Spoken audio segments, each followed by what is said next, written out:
Hello बच्चों, कैसे हो आप सब। उम्मीद करते हैं आप लोग अच्छे होंगे। मैं हूं कुमार हीरो सर और आज मैं आपको बताने वाला हूं जो आप लोगों का क्लास 10th का जो मासिक परीक्षा हुआ है यानी मंथली जो टेस्ट आप लोगों का हुआ है जून महीने का 2024 में, उसका मैथमेटिक्स यानी कि गणित का पेपर हम आपको बताने वाले हैं, जिसमें हम आपको ऑब्जेक्टिव क्वेश्चन बताएंगे पूरा डिटेल्स में। जैसा कि आपको पता हुई होगा कि 1 से 30 को प्रश्न दिया रहता है और जो आपको 4 को विकल्प आपको दिखेंगे, लेकिन 25 को प्रश्न का ही उत्तर जो है आप लोग को देना है।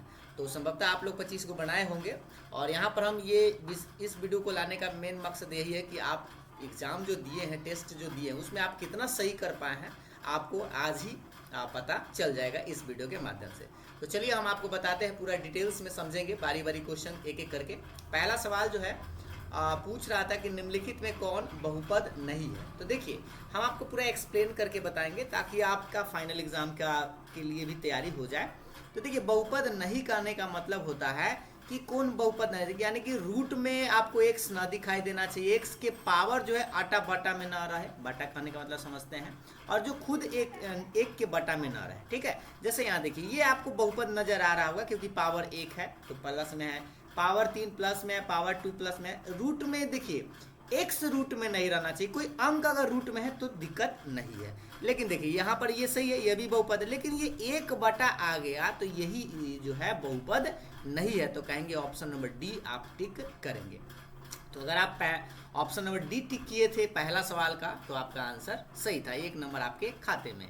दूसरा सवाल ये था px का मान दिए हुए और आपसे पूछ रहा है p2 का मान क्या होगा। तो ये तो सिंपल सा सवाल था, बस आपको करना क्या है, x के जगह पर यहाँ पे 2 बैठा देना है। तो देखिए यहाँ पर हम लिखेंगे p2, तो ऐसे लिखेगा 2 का स्क्वायर माइनस, देखिए इस वाले px में आपको भरना है, x के जगह पर यहाँ पे भरिएगा 2 का स्क्वायर, फिर यहाँ पर भरिएगा 3 इंटू 2 और माइनस में 4। अब इसको थोड़ा सा सोल्व कर दीजिए। तो 2 का स्क्वायर आप जानते हैं कि 4, 3 दूनी 6, माइनस में 4, 4 से 4 कट जाएगा तो माइनस में 6 आएगा। तो ऑप्शन मिला लीजिए कौन सा सही होना चाहिए था, एक बार देख लीजिए ऑप्शन को। यहाँ पे आपको थोड़ा सा कलर चेंज कर दिया जाए तो ऑप्शन नंबर पहला आपका राइट आंसर। ठीक है, सवाल नंबर तीसरा की तरफ चलते हैं। पूछ रहा है बहुपद इतना के शून्य का मान है। तो शून्य निकालने के लिए आप क्या करिएगा, जो बहुपद यहाँ पे आपको दिखाई दे रहा है ये वाला, इसको 0 के बराबर कर दीजिएगा। तो यहाँ देखिए 3x माइनस 4 बराबर 0। अब इससे आपको x का मान निकाल देना है। तो 3x बराबर माइनस 4 है, बराबर के बाद जाएगा तो प्लस, इससे आपको x का मान आ जाएगा तो 4/3, क्योंकि जानते हैं गुना में रहता है से कहाँ जाता है, बटा में जाता है, तो 4/3 आपका आंसर आएगा। तो देख लीजिए कौन सा सही होगा, ऑप्शन नंबर बी, यानी तीसरा का कौन सा सही होगा, ऑप्शन नंबर बी। उम्मीद है आपको ये तीनों प्रश्न आपका सही ही हुआ होगा। तो चलिए अब बढ़ते हैं अगले नंबर सवाल की तरफ। 4 नंबर सेम सवाल है, बहुपद इतना कि शून्यक बताना है। तो शून्यक निकालने के लिए अभी आपको जस्ट बताया 0 के बराबर करके, तो सबसे पहले इसको ना फैक्टर कर लीजिएगा। जैसे यहाँ पर देखिए थोड़ा सा इसमें पेज जो है जगह कम दिया है, लेकिन हम आपको इसमें बताते हैं x square plus x minus 12 बराबर 0 कर लीजिए। अब इसको थोड़ा सा फैक्टर करिएगा, लाना आपको माइनस 12 है तो लिखेगा 4 में गो x में से 3 गो x घटाइएगा तो आपका एगो x आ जाएगा और 4 तिया ये 12 भी आ जाएगा। अब इसको थोड़ा सा गुना भाग कर लीजिए, कॉमन ले लीजिए, कॉमन लेंगे तो x इंटू एक्स प्लस 4 और इसमें से -3 कॉमन लेंगे तो x प्लस 4 बराबर के बाद 0। तो ये आएगा आपका x प्लस 4 और x माइनस 3 बराबर 0। अब इसको थोड़ा सा जब करिएगा तो इससे आपका x का मान एगो -4 आएगा और एगो प्लस में 3 आएगा। तो कौन कै गो आंसर आएगा, एगो -4 और +3। तो मिला लीजिए कौन सा सही है, +3 है, 3 प्लस में है। तो इसको थोड़ा सा पहले डिलीट करते हैं ताकि आपको दिखे। तो देखिए इसका आंसर +3 है और -4 है, यानी कि ऑप्शन नंबर सी जो है आपको टिक करना था। ठीक है, 5 नंबर सवाल आपसे वैसा ही है, इसको आपको फैक्टर करना है। ठीक है, तो ये फैक्टर करने के लिए 6 3 18 लाना है और आपको बीच में माइनस में 7 है, तो 9 दूना 18 होता है। तो इसको हम ऐसे लिखेंगे 6x square minus 9x plus में 2, या आप इसको प्लस में 2 माइनस 9 लिख सकते हैं, माइनस में 3 ऐसे। अभी दोनों में से देखिएगा तो कॉमन आपको 3x नज़र आएगा, इसमें से 2x बचेगा और यहाँ पे 3 बचेगा, क्योंकि गुना करके देख लीजिए 3 दूनी 6x स्क्वायर और ये 3 तिया 9x आ जाएगा। ये दोनों में से कुछ नहीं मिलेगा तो आप एक कॉमन ले लीजिएगा तो 2x माइनस 3 रहेगा। अब आप यहाँ से देख सकते हैं 2x माइनस 3 कॉमन रहेगा तो 3x प्लस में 1। इसको उलट पुलट करके भी लिख सकते हैं या आप ऐसे भी देख सकते हैं। ऑप्शन नंबर बी जो है आपका राइट आंसर है, 2x minus 3 into 3x plus 1। ठीक है, तो 5 का ऑप्शन नंबर बी सही था। अब 6 नंबर सवाल देखते हैं। ये सब फैक्टर है यानी गुणनखंड जिसको आप बोलते हैं। अब देखिए 6 नंबर सवाल कह रहा है कि इतना के शून्य, फिर शून्यक वाला बात है। तो शून्यक निकालने के लिए आप इसको 0 के बराबर कर दीजिएगा। तो एक्स स्क्वायर माइनस 9 बराबर 0। अब निकालिए एक्स स्क्वायर प्लस माइनस 9 है तो बराबर के बाद जाएगा तो प्लस हो जाएगा। स्क्वायर हटाते तो इसमें प्लस माइनस रूट चढ़ाते हैं तो इससे आपका आएगा प्लस माइनस 9 का वर्गमूल 3 होता है। तो इससे एक प्लस 3 आया और एक माइनस 3 आया, एक प्लस 3 और एक माइनस 3। आप इसको उलट के भी बोल सकते हैं। देखिए आंसर कौन सा है, यहाँ देखिए माइनस 3 और प्लस 3 आपका राइट आंसर है। तो पहला आंसर ही आपका सही था, मतलब पहला ऑप्शन। उम्मीद है आपको ये 6 गो प्रश्न आसानी से समझ में आ गया होगा। तो चलिए अब हम आपको ले चलते हैं अगले नंबर प्रश्न की तरफ। 7 नंबर प्रश्न है कि बहुपद इतना के शून्यकों का योगफल। ये सवाल भी आपके फाइनल एग्जाम में पूछा जाता है, सम ऑफ जीरोज यानी योगफल पूछ रहा है। तो देखिए शून्यकों का योगफल को बोलते हैं अल्फा प्लस बीटा, और अल्फा प्लस बीटा का मान आप जानते हैं माइनस बी बटा ए होगा। लेकिन हाँ, यहाँ पर आप answer direct minus B by A नहीं भरेंगे, क्योंकि आपको ये प्रश्न जो दिया गया है इसमें से आपको ए बी सी पहले छांटना है। तो यहाँ देखिएगा, इसको हम थोड़ा सा नीचे छांटते हैं। सबसे पहले समझिए, ए के जगह ए दिखाई दे रहा है यहाँ देखिए, लेकिन b के जगह देखिएगा तो इसमें माइनस लगा दिया है, तो आपको b के जगह माइनस बी लिखना है और c के जगह आपको c लिखना है। तो यहाँ पर फॉर्मूला तो यही होता है, लेकिन इसमें जब मान भरिएगा तो ये माइनस रहेगा। अब b के मान यहाँ कितना दिया था, माइनस बी, तो इसलिए माइनस बी और बटा a के जगह तो ये माइनस माइनस क्या हो जाएगा, प्लस। तो इस तरह से कहेंगे कि आपका जो राइट आंसर होना चाहिए वो b बटा a होना चाहिए। तो देखिए यहाँ पर कौन सा टिक मारिएगा, ऑप्शन बी। अब आप सोच रहे हैं सर फॉर्मूला तो माइनस बी बटा होता है, लेकिन माइनस होता है, लेकिन प्रश्न में भी तो माइनस है, इसलिए वो प्लस हो जाएगा। इसलिए ऑप्शन नंबर ए नहीं मारिएगा, ठीक है। अब उसी तरह से 8 नंबर सवाल आपका है कि इतना देले है, लेकिन देखिए ई प्लस में लेकिन ई माइनस में है, और शून्यकों का गुणनफल पूछ रहा है। तो गुणनफल का मतलब होता है अल्फा इंटू बीटा, और इसका फॉर्मूला होता है सी बटा ए।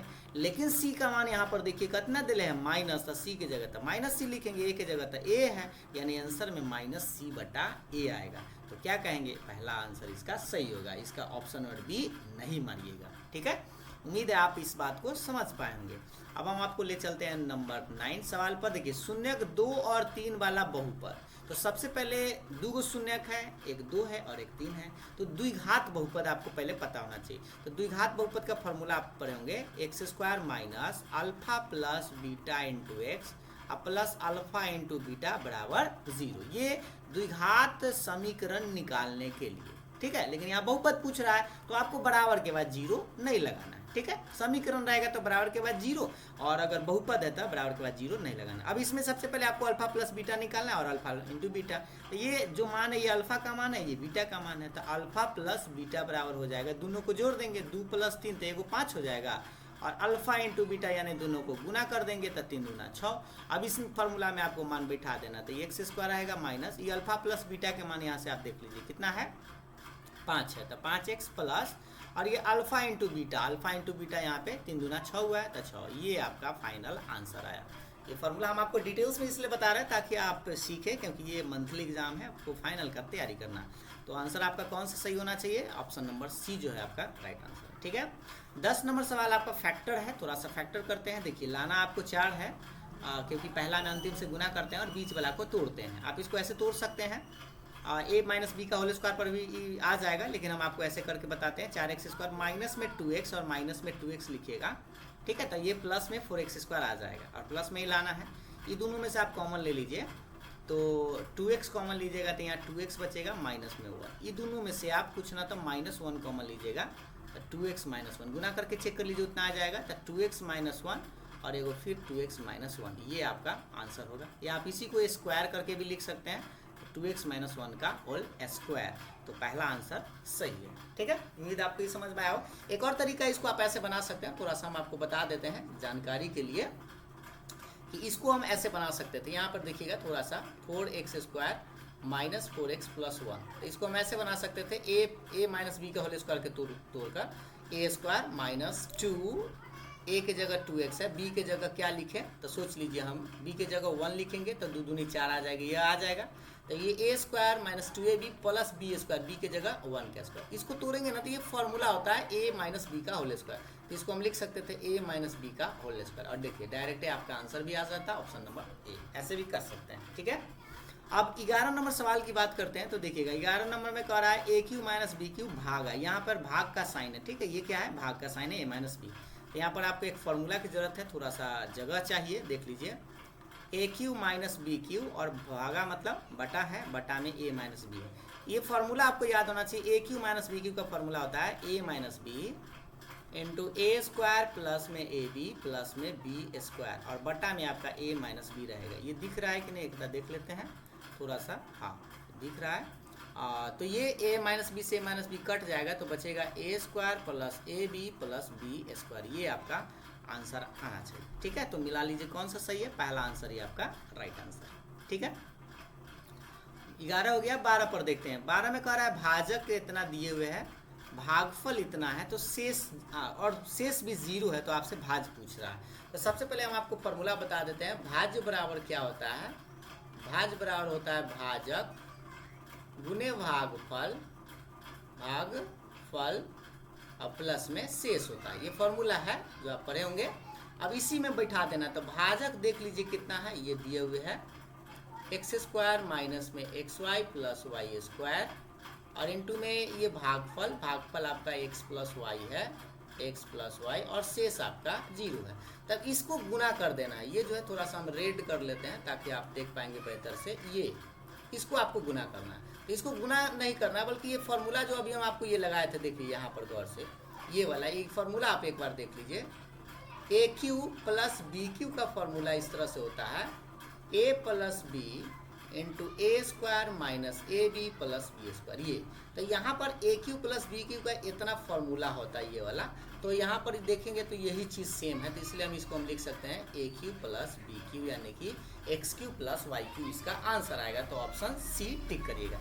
या आप ऐसे कर सकते हैं, इस तीनों को गुना कर दीजिएगा ऐसे ब्रैकेट तोड़ के, ऐसे, ठीक है। तो ब्रैकेट तोड़ के भी गुना करिएगा तो कट कुट के आपका x q plus y q बचेगा। या डायरेक्ट अगर आप फॉर्मूला जानते हैं तो ऐसे कर सकते हैं, ठीक है। तो ये हो गया 12 नंबर। अब हम आपको ले चलते हैं 13 नंबर। थोड़ा सा ये पेज कम देता है जगह, इसलिए इसमें इसको थोड़ा हटा देते हैं, इसको डिलीट कर देते हैं। अब देखिएगा आपका, इसको थोड़ा सा पहले हटा देते हैं, ठीक है। आप देखिए, अब आपका 13 नंबर सवाल कर रहा है अल्फा बीटा बहुपद इतना कि शून्यक है तो 1/अल्फा प्लस 1/बीटा। तो सबसे पहले 1/अल्फा प्लस 1/बीटा है, तो इसको आप भिन्न के जोड़ बना लीजिए। तो लघुत्तम अल्फा इंटू बीटा, इसको गुना करेंगे तो बीटा प्लस अल्फा आएगा। तो अल्फा प्लस बीटा कहिए चाहे बीटा प्लस अल्फा एक ही चीज़ होता है। इसका फॉर्मूला आपको याद होगा, माइनस बी बटा ए होता है, बटा और अल्फा इंटू बीटा क्या होता है, सी बटा ए। तो ए से तो कट जाएगा, यानी कि माइनस बी बटा ए आपको, सॉरी बी बटा सी। यहाँ पर बटा में क्या बचा है, सी, क्योंकि ए से तो कट गया तो सी। अब बी और सी का मान यहाँ से छांट लीजिए। तो देखिए यहाँ ए का मान 1 है, बी का मान -4 है और सी का मान 3 है। इसमें से मान आप छांट सकते हैं। अब इसमें मान रख दीजिए। तो बी का मान -4 है, देखिए यहाँ पे, तो माइनस माइनस ये प्लस हो जाएगा क्योंकि बी का मान माइनस पहले से है, माइनस लगाएं तो प्लस। और सी का मान कितना है, 3 है, यानी कि 4/3 इसका आंसर आएगा। पहला आंसर इसका सही है। अब 14 नंबर सवाल देखेंगे, कह रहा है बहुपद इतना कि शून्य, फिर से शून्य वाली बात है, तो फिर से बराबर 0 करके फैक्टर कर देना है। तो देखिए यहाँ पर थोड़ा सा ध्यान से, एक्स स्क्वायर माइनस में 2x माइनस 3 बराबर 0। अब इसको फैक्टर करिए तो लाना आपको माइनस में 3 है, तो लिख सकते हैं एगो एक्स में से 3 को घटाइएगा तो 2 गो आ जाएगा। गुना करेंगे तो -3x² भी आ जाएगा, -3 बराबर 0। अभी दोनों में से कॉमन लीजिए तो x, तो ये बचेगा x + 1। ये दोनों में से आप -3 कॉमन लीजिएगा तो बचेगा x + 1 बराबर 0। इससे आपका आएगा x + 1 और x - 3 बराबर 0। जब जब करिएगा 0 के बराबर, तो एगो +1 है तो -1 आएगा, -3 है तो +3, यानी 2 गो आंसर आएगा, -1 और 3। तो -1 और 3 आपका ऑप्शन नंबर बी में राइट आंसर, ठीक है। अब 15 नंबर सवाल करें, यदि एक घन बहुपद यानी कि ये त्रिघात बहुपद के शून्यक अल्फा बीटा गामा है, तो पूछ रहा है अल्फा बीटा गामा का मान क्या होगा। ये अल्फा बीटा गामा और गामा अल्फा, यही एक फार्मूला है। ये तो आपको डायरेक्ट फार्मूला आप पढ़े होंगे ऐसे, alpha beta plus beta gamma plus gamma alpha बराबर क्या होता है। पहला फार्मूला होता है alpha plus beta plus gamma बराबर -b/a। ये दूसरा है तो ये होता है c/a। और एक और तीसरा होता है alpha into beta into gamma, जो होता है -d/a, ठीक है। तो यहाँ पर एक ही चीज़ पूछ रहा था, सिर्फ ये दूसरा फार्मूला, तो क्या होता है c/a, यानी कि ऑप्शन नंबर बी जो है आपको टिक करना है। मार्कर को थोड़ा चेंज कर लेते हैं, ऑप्शन नंबर बी को यहाँ पे टिक करना है। ठीक है, अब आते हैं 16 नंबर सवाल से। यहाँ से आपका डायरेक्ट आपको फार्मूला के रूप में एक प्रश्न दिया गया है। यदि एक्स और वाई में दो रैखिक समीकरणों के आलेख जो है, एक सेकेंड, बच्चा से थोड़ा हल्ला ज़्यादा करता है। चलिए आप देखते हैं, बच्चा से बड़ा हल्ला कर रहा था। देखिए, यदि एक्स और वाई दो रैखिक समीकरणों के आलेख जो है प्रतिच्छेदी है तो क्या कितने हल होते हैं। तो देखिए, प्रतिच्छेदी का मतलब समझिएगा ध्यान से, ये दोनों एक दूसरे को कट किया था, एक बिंदु पर कट कर रहा है। प्रतिच्छेदी मतलब दोनों को एक दूसरे पर कट करता है। तो एक बिंदु पर कट करता है तो इसका एक हल होता है जिसको अद्वितीय बोलते हैं। तो यहाँ देखिए, एक अद्वितीय हल होगा, यानी पहला आंसर सही होगा। ठीक है, प्रतिच्छेदी कहेगा था। अब देखिए 17 नंबर सवाल कह रहे हैं, यदि दो युगपद रैखिक समीकरणों के आलेख समपाती, समपाती का मतलब समझिएगा, एक रेखा पहले ऐसे है और एक और रेखा इसी पर आके सूत गया, ऐसे आप समझ सकते हैं। ठीक है, तो ये सारा का सारा इस सॉल्यूशन जो है इसमें होता है, यानी इस टाइप के जब एक ही रेखा समपाती होता है तो उसको अनंत हल बोलते हैं। ठीक है, तो इस तरह से कहेंगे, ऑप्शन नंबर बी जो है आपका सही आंसर है। अब तीसरा नंबर 18 नंबर सवाल देखिएगा कि रैखिक समीकरण इतना के आलेख कैसा होगा। तो सबसे पहले आपको वही निकालना पड़ेगा, A1/A2, फिर निकालना है B1/B2, फिर निकालना है C1/C2। मतलब तीनों निकालिए और देखिए कि तीनों में बराबर कौन कौन है, 9 है बराबर। ठीक है, तो यहाँ पर ये A1 है, ये B1 है, ये C1 है, इस तरह से मान छाटेंगे। तो पहले हम निकाल लेते हैं 3 यहाँ से, पहला है पहला से, तो 3/9। ठीक, और एक आएगा फिर -1/-3 और एक आएगा 2/6। तो इस सबको काटिएगा ना तो हमें लगता है कि 1/3 इसका, 1/3 इसका और 1/3 इसका। ठीक है, ये तीनों बराबर आएगा। तो जब तीनों बराबर हो जाता है ऐसा, तो आपको याद होगा कि इसको बोलते हैं समपाती। और समपाती का मतलब होता है अनेक हल, जिसको ये ऑप्शन नंबर सी मार। समांतर कब होता है, जब दो को बराबर होता है लेकिन तीसरा बराबर नहीं होता है, तब बोलते हैं उसको समांतर। प्रतिच्छेदी में क्या होता है, पहला और दूसरा ही बराबर नहीं होता है। ठीक है, आपको याद होगा। 19 नंबर का रहा है, दो रैखिक समीकरण वैसा ही है, आलेख रेखा बताना है। तो सबसे पहले वही काम करिए, भाग दीजिए पहला में पहला से, तो 2/-4, देख लीजिए यहाँ पर माइनस है। फिर दूसरा में देखिए -3/6 है और 5/3 है। तो देखिए पहला ये इसको काटेंगे तो कितना आएगा, -1/2, इसको भी काटेंगे तो -1/2। तो पहला और दूसरा बराबर है, लेकिन ये तो 5/3 है, तो ये बराबर नहीं है। ठीक है, यानी कि 5/3 बराबर नहीं। तो पहला दूसरा जब बराबर होता है तो उसको समांतर बोलते हैं। क्या बोलते हैं, समांतर। तो ऑप्शन नंबर बी आपका सही है। ऐसा आप याद होगा, A1/A2 बराबर अगर हो जाए B1/B2 बराबर 9 हो C1/C2, तो इसको क्या बोलते हैं, समांतर बोलते हैं, यानी कि ऑप्शन नंबर बी आप टिक करेंगे। 20 नंबर सवाल आपका कह रहा है, ये तो आपको सोल्व करना है, एक्स और वाई का मान निकालना है। ठीक है, ये समीकरण है और ये समीकरण को सोल्व करना है। इसको सोल्व मत करिएगा, इसको क्या करिएगा, ऑप्शन रख के देख लीजिएगा। एक्स का मान 2 और वाई का मान 3 इसमें रखिएगा। तो यहाँ 2 रखेंगे तो 2 में 4, 3 रखेंगे तो 3 3 9, तो 9 4 13, लेकिन 12 है, तो पहला आंसर तो ऐसे गया। ठीक है, अब ये तीसरा देखते हैं, एक्स का मान 3 और वाई का मान 2 रख के देखते हैं इसमें पहले। ठीक है, तो 3 दूना 6 हो जाएगा, और फिर यहाँ पर वाई का मान 2 रखेंगे तो 3 दूना 6, तो 6 6 12, यानी पहला तो सेटिस्फाइड किया। अब इसमें भी थोड़ा सा रख के देख लीजिए वाला। तो यहाँ रखेंगे 3 एक्स के मान तो 3 3 9 और वाई के मान 2 रखना है तो 2 दूनी 4, यानी 9 में से 4 गया 5। यह भी समीकरण सेटिस्फाइड है, यानी कि आप आंख बंद करके मार सकते हैं ऑप्शन नंबर सी। बाकी सब आपको चेक करने की जरूरत भी नहीं है, नहीं तो चेक कर सकते हैं, नहीं तो आप समीकरण ऐसे आप बना सकते हैं जो आपको मेथड आता है। फिर ये देख लीजिए, ऐसे बना लीजिएगा, 3x माइनस में 2y बराबर 5, इसको समीकरण 1 मान के इसको समीकरण 2, यहाँ पे 3 है तो इसमें 3 से गुना, और यहाँ पे 2 है तो इसमें 2 से गुना करके आराम से बना सकते हैं। इससे भी आपका x और y का मान निकल जाए। ये थोड़ा समय लग जाएगा, नहीं तो ऐसे आप चेक कर सकते हैं। ठीक है, आप ऐसे बनाकर चेक जरूर कर लीजिएगा। अब 21 नंबर का रहा है, दो रैखिक समीकरण निकाय इतना के अद्वितीय हल। अद्वितीय का मतलब वही होता है प्रतिच्छेदी। तो प्रतिच्छेदी होता है तो एक हल होता है, या जिसको अद्वितीय बोलते हैं। तो अद्वितीय कब होता है, जब A1/A2 और B1/B2 बराबर नहीं होता है तब, यानी कि ऑप्शन नंबर बी आपको टिक करना है। ठीक है, यहाँ पर देखिए पहला आंसर क्यों नहीं सही हुआ, क्योंकि यहाँ पर थोड़ा सा उलट पुलट किए हुए था। ठीक है, अब देखिए अगला सवाल आपका ये है, 22 नंबर का रहा है, यदि 2x + y बराबर 5 है और x + 2y बराबर 4 है, तो पूछ रहा है x + y का मान क्या होगा। तो सबसे पहले समीकरण को ही देख लेते हैं, थोड़ा सा जगह चाहिए इसमें। देख लीजिए समीकरण है आपका, यहाँ पर देखिए 2x + में y बराबर 5 और x + एक और है 2y बराबर 4। अभी दोनों समीकरण को जोड़ दीजिए। ठीक है, जोड़ेंगे तो ये 2 और 1 3x हो जाएगा, और ये 2y और 1y तो 3y हो जाएगा, बराबर में 5 4 9 होता है। ये दोनों में से कॉमन ले सकते हैं 3, तो ये बचेगा x प्लस वाई बराबर 9। अब इसको काट दीजिए, 3 3 9, तो इस तरह से आएगा x प्लस वाई बराबर 3 आपका आंसर आएगा। तो देख लीजिए किधर सही है भाई, 3, ऑप्शन नंबर बी जो है आपका राइट आंसर। ठीक है, अब देखिए अगला सवाल आप लोग के सामने में ये है 23 नंबर सवाल कह रहा है ये जो समीकरण एक दिए हुए है ये वाला, और ये एक समीकरण है। ठीक है, इसको बनाना है तो आपसे पूछ रहा है एक्स और वाई का मान क्या हो। तो इसको बना सकते हैं आप एक्स वाई से बटा में, इसको पहले अभिन्न के जोड़ करके एक्स वाई से एक्स वाई काट सकते हैं। ठीक है, वैसे दोनों समीकरण को बनाएंगे, नहीं तो इसमें ऑप्शन रख के देख लीजिए। एक्स का मान यहाँ पे 1 है और वाई का मान यहाँ पे 3 है, इसमें रख के देखिए। तो 2/1 3/y, वाई के मान 3 है, तो ये कट जाएगा 1, यानी कि 2 और 1 3 आएगा। अब राइट साइड भी रख के देख लीजिए, तो 9 बटा यहाँ 2 और 1 गुना करेंगे तो 3 रहेगा, 3 3 9 कट जाएगा, तो यानी 3 बराबर आ रहा है। तो यानी कि पहला आंसर तो सही हो रहा है। इसमें भी थोड़ा सा रख के चेक कर लीजिए। तो 4/1 प्लस 9/3 काटेंगे तो 3, तो 4 3 कितना है 7। अब इसमें देखिए 21/x वाई है, तो 21 नीचा में 2 गुना करेंगे 1 और 3 में से, तो 3, ये अभी 7 आ रहा है, इसका मतलब बराबर है। इसका मतलब पहला आंसर ही सही हो जाएगा। ठीक है, नहीं तो इसको समीकरण बनाएंगे तो थोड़ा सा समय ज़्यादा लग जाएगा।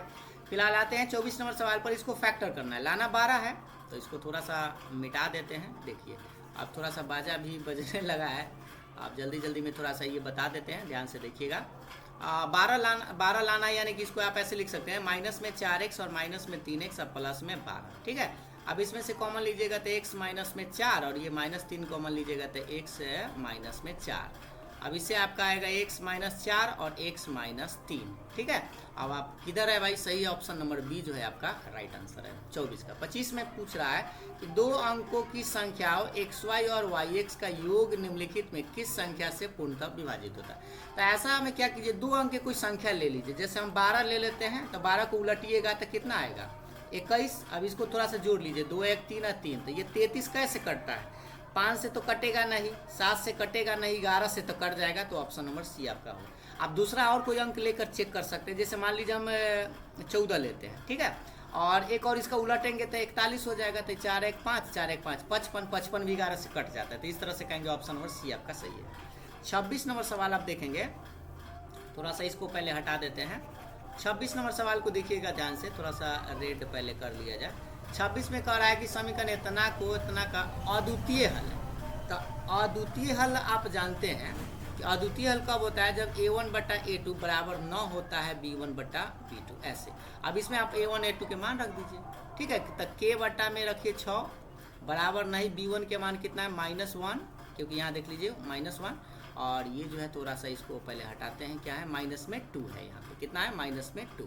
अब इससे आपका आंसर आ जाएगा, तो k/6 बराबर नहीं है, माइनस कर जाएगा, तो 1/2 3 से कटेगा, यानी कि k बराबर नहीं है 3 आपका आंसर आएगा। तो ऑप्शन नंबर डी आप टिक करिएगा। ठीक है, 27 का है निम्नलिखित समीकरण युग में इतना और इतना का कोई हल नहीं है। तो कोई हल नहीं है तो वो कब होता है कोई हल नहीं, जब पहला दूसरा समांतर होता है। तो मैंने पहला और दूसरा बराबर आ जाता है तो उसको, और तीसरा बराबर नहीं आता है तो उसको कोई हल नहीं बोलते। तो इसको इस फार्मूला में रख के चेक कर लीजिए। तो 1/5 बराबर रखिएगा 2/k। अब इसको गुना करिएगा तो k बराबर 5 दूनी 10 आएगा, तो पहला आंसर इसका सही है। ठीक है, 28 नंबर सवाल देखेंगे। अब कर क्या रहा है इसे समझिएगा, x बराबर माइनस में y है। ठीक है, x बराबर -y है और y का मान 0 से बड़ा है। तो x निगेटिव है लेकिन y पॉजिटिव है। क्लियर है, तो अब क्या है कि x से स्क्वायर करेंगे तो निगेटिव का स्क्वायर करेंगे तो प्लस में ही आएगा, और y प्लस में है ये, तो प्लस प्लस क्या होता है प्लस ही होता है, तो ये 0 से तो बड़ा आएगा। तो पहला आंसर तो सही है, लेकिन यहाँ पूछ रहा है गलत कौन है। अब ये देखिए x + y भी 0 आएगा, क्योंकि देखिए x बराबर -y है, -y इधर आके +y हो जाएगा, तो x + y बराबर 0। ये भी आपका सही है, ये भी सही, 2 गो सही है। अब xy वाला चेक करते हैं, ये वाला। तो देखिए x जो है -y के बराबर है ना, और y 0 से बड़ा है। तो x तो निगेटिव है लेकिन y पॉजिटिव है, तो एक निगेटिव है और एक पॉजिटिव है, तो गुना करेंगे तो माइनस में ही आएगा, इसलिए ये तो 0 से छोटा ही होगा, तो ये भी सही है। तो 3 गो सही है, तो बता सकते हैं कि एक ही गलत है, ऑप्शन नंबर डी गलत है। तो यही आपका आंसर सही टिक करना है, ऑप्शन नंबर डी आपको सही करना है। ठीक है, 29 नंबर सवाल कह रहा है कि x + y बराबर अगर 14 है, तो ये तो एक सिंपल सा फॉर्मूला, छोटा सा सवाल आप कह सकते हैं इसको, x + y बराबर 14 और x - y बराबर 4। इसको जोड़ने पर काट सकते हैं, तो ये 2x बराबर 14 4 18 काटेंगे तो 9 बार में, तो x का मान 9 आया। x का मान कितना है 9 आया। अब इसमें रख देते एक्स प्लस वाई बराबर 14, तो इसमें आप x का मान 9 रख दीजिए, बराबर में 14 लिखेंगे तो इससे y बराबर आ जाएगा 14 में से 9 घटेगा तो 5, 9 5 14। तो इस तरह से आप कहेंगे कितना आएगा, x का मान 9 और y का मान 5, ऑप्शन बी आपका राइट आंसर। ठीक है, अब लास्ट जो सवाल है 30 नंबर, उसको भी देख लेते हैं थोड़ा सा। देखिएगा यहाँ पे कह रहा है समीकरण दिए हुए हैं, इसको थोड़ा सा सोल्व करना है। सोल्व करने के लिए पहले आपको थोड़ा सा बनाना पड़ेगा। तो देख लीजिए 2x प्लस में 3y बराबर 11, 2x माइनस 4y बराबर माइनस में 24। अब इसको घटाने पर काट सकते हैं, माइनस है तो प्लस, माइनस है तो प्लस, ही कट जाएगा। तो 4 और 3 हो जाएगा 7y, और इसको जोड़ देंगे तो ये हो जाएगा आपका 35। ठीक है, तो 7 पचे 35 कट जाएगा, तो y के मान 5 आ गया। अब समीकरण 1 में आप रख दीजिए इसमें, तो 2x प्लस 3y बराबर 11, इसमें आप x का y का मान रखना है, तो 2x बराबर 3 गुने 5 बराबर 11। अब इससे आप 2x बराबर कितना आएगा, 11 माइनस 5 दिए 15, तो माइनस में 4 आया। तो 2x बराबर, लेकिन x के मान काटेंगे तो माइनस में 2, तो x का मान -2 और y का मान 5। अब लेकिन यहाँ पर पूछ रहा है m का वैल्यू, तो ये जो समीकरण एक और दिए है इसमें आपको मान बैठाना पड़ेगा। जैसे यहाँ दिए हुए y बराबर mx प्लस 3, ठीक है, mx प्लस 3, तो y का मान 5 आया है, m का मान नहीं पता है, लेकिन x का मान -2 है, प्लस में 3 रहेगा। अब इसको इधर ही सोल्व कर देते हैं, तो ये आएगा 5 बराबर माइनस में 2m प्लस में 3, प्लस 3 इधर आके -3 बराबर माइनस में उधर 2m रहेगा। ये आएगा 2 बराबर -2m, इससे आपका m का मान कितना आएगा, माइनस में 1 आएगा। तो कौन सा सही है, ऑप्शन नंबर सी आप टिक करेंगे। ये थोड़ा सा देखिए बनाने में समय लग जाता है, यही चीज़ आपको ध्यान देना है। 30 को प्रश्न में आपको बनाना क्या वो था, 25 को, तो जो आसान लगे उसको आप बनाइएगा। रही बात ये सब 2 नंबर वाला सवाल है जो आपको 5 को बनाना था, ये सब हमें लगता है आप आसानी से बना सकते थे। पहला सवाल शून्यक निकालना, वैसा ही फैक्टर करके द्विघात बहुपद ज्ञात करना था, शून्यक दिए हुए था और px दिए हुए थे, तब p2 निकालना था। और यदि द्विघात घन यानी त्रिघात बहुपद है तो पूछ रहा था alpha plus beta plus gamma, alpha into beta into gamma, ये सब निकाल सकते हैं। सब्जेक्टिव हम छोड़ देते हैं, पहले हम आपको ऑब्जेक्टिव कंप्लीट करा दिए हैं। अगर आपको समझ में आया और आप एक बार कमेंट करके जरूर बताइएगा कि 30 को प्रश्न में आपका कितना सही हुआ है। वीडियो पसंद आया तो लाइक से जरूर करिएगा। तो फिर मिलते हैं अगले वीडियो में, तब तक के लिए बाय बाय, थैंक यू।